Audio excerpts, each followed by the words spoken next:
Well, guys, remember that time that Joe Biden was in presidential debate with Donald Trump and he suggested Hunter had not earned bags of cash from foreign sources? Now even CNN is calling him a liar. Chuck Todd and Jonathan Martin, even they, over the weekend, were recognizing that there are massive issues clouding the Biden campaign. Here they were discussing it on Meet the Press.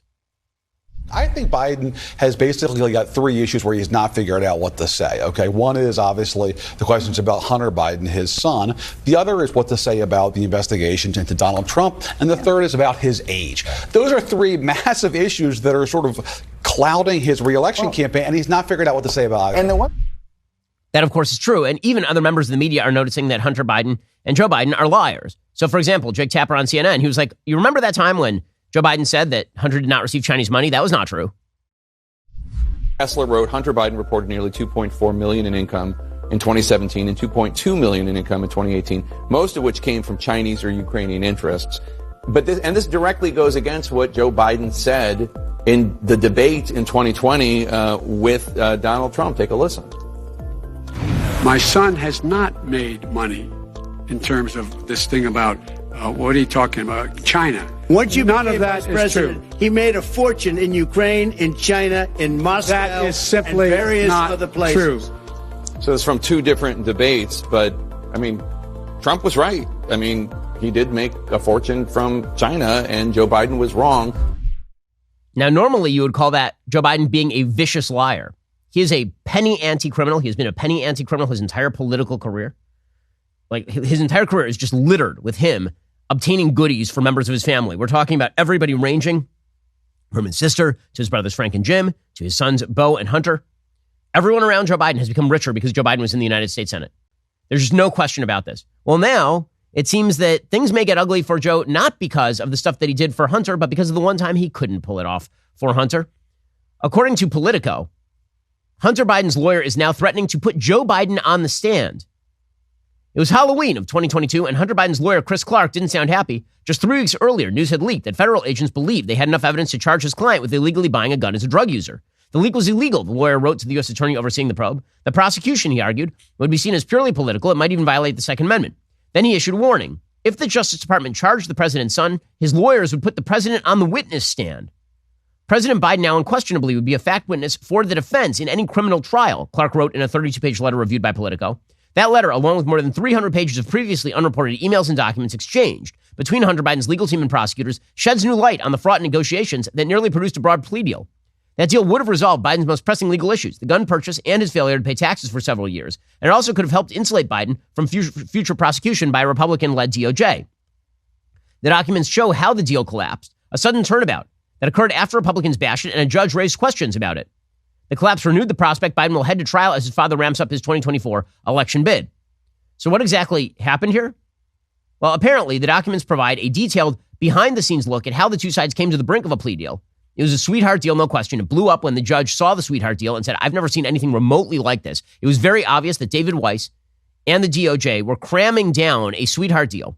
Hunter Biden was going to take that sweetheart deal, and they were doing all of this in order to protect Joe Biden from having to take the stand or be involved. But it was Joe Biden's DOJ who was overseeing all of this, obviously.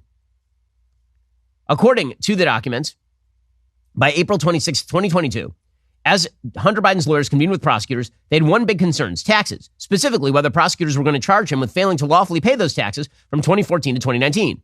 Charges related to anything else didn't seem remotely imminent. Speaking to lawyers from the DOJ, Biden's attorneys opened their argument with Trump.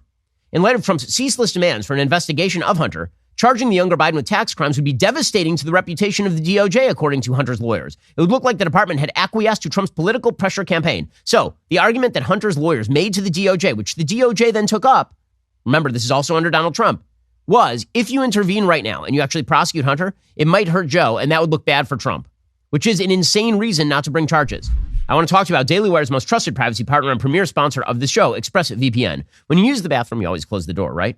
Right. You should. It's gross if you don't. But not only that, why would you actually be, exposing things that people don't need to see to those people? Well, when it comes to your online data, shut the door. Okay, when it comes to your online data, that is your data. It is nobody else's business. Did you know that your ISP knows every single website you visit? What's worse, they can sell this information to ad companies and tech giants who will use your data to target you.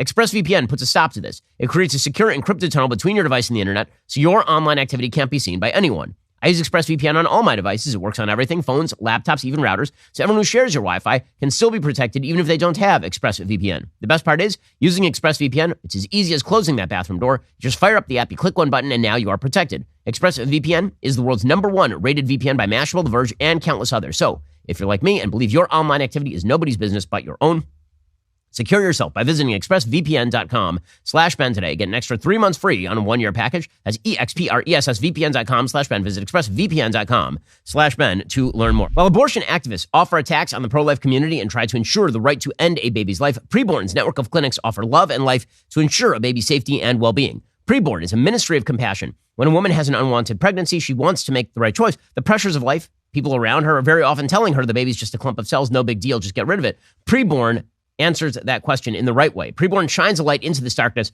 offering hope, love, and free ultrasounds with up to 2 years of assistance for both mom and baby, all for free. A mom will never regret choosing life. This year alone, over 28,000 babies get to live and feel loved because of you, the pro-life community. When you support Preborn, you support love and life for both moms and babies. For just $28, you can rescue a baby. Any gift will help. All gifts are tax deductible. We're the answer to saving these lives.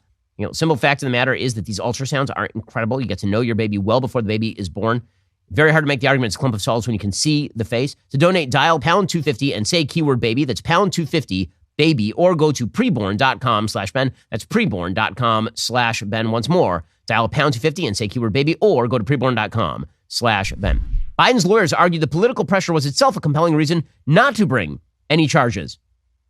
Later in 2022, the DOJ confirmed to Biden's lawyers their client could also face federal charges for a gun crime.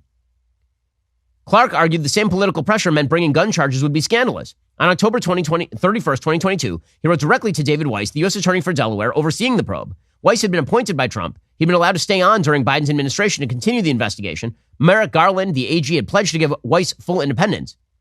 But he wasn't given full independence. He had to work with other DAs across the country to charge in various jurisdictions because he didn't have special counsel status. Clark argued in his letter to Weiss that charging Hunter Biden with a gun crime would torpedo public trust in the DOJ. The document included color photos of 2 former heads of Trump's DOJ, Matt Whitaker and Bill Barr, talking about Biden business deals on cable news. Then Clark invoked another controversial federal investigation he said was seen by the public as a political hatchet job, the failed prosecution of prominent Democratic lawyer Michael Sussman. Sussman, of course, was involved in the Steele dossier and all the rest of it. Clark laid out what could have been seen as a promise, a warning, or some very zealous lawyering. He said Joe Biden would undoubtedly be a witness at trial because of leaks about the probe. He wrote that just a few weeks before sending the letter, there had been 2 back-to-back leaks related to Hunter Biden and the gun issue. Clark said the leaks prompted the president to address his son's legal woes the next day on CNN. And he then described a nearly unthinkable scenario, actually calling Joe Biden as a witness. And at that point, the DOJ basically said, fine, let's do a sweetheart plea deal, which is incredible. So basically, Hunter Biden's lawyers pressured the Biden DOJ into giving him a sweetheart deal with the threat that Joe Biden might have to testify for the defense. Totally insane. Then the whistleblowers came forward. They said, oh yeah, by the way, this was a sweetheart deal. And they prevented us from investigating fully. And that is when, only then, after that and after the collapse of the plea deal, that is when the DOJ decided to make David Weiss a special counsel to investigate, presumably partially himself. By the way, worth noting here, who exactly is David Weiss? Well, it turns out that David Weiss worked for years with Beau Biden because he's from Delaware. Delaware is a very small state. Everybody knows each other. Weiss worked with Beau to hash out prosecution strategies. Although Democrats point to Weiss's appointment by Donald Trump as evidence of his independence, the full story of his career is more nuanced. He spent 2 years as acting U.S. attorney under Barack Obama and Joe Biden, and then remained as top deputy for the remainder of their term. So the notion that it was like Trump's decision to appoint Weiss, and he could have fired him, presumably, but very often what happens, you think the president knew who David Weiss was? Of course not. He got a recommendation from people in Delaware. David Weiss is a good guy, so he just reappointed him. The White House declined to comment, noting that Weiss is conducting an independent investigation, presumably into himself, considering the fact that Weiss is the person who negotiated the sweetheart deal in the first place.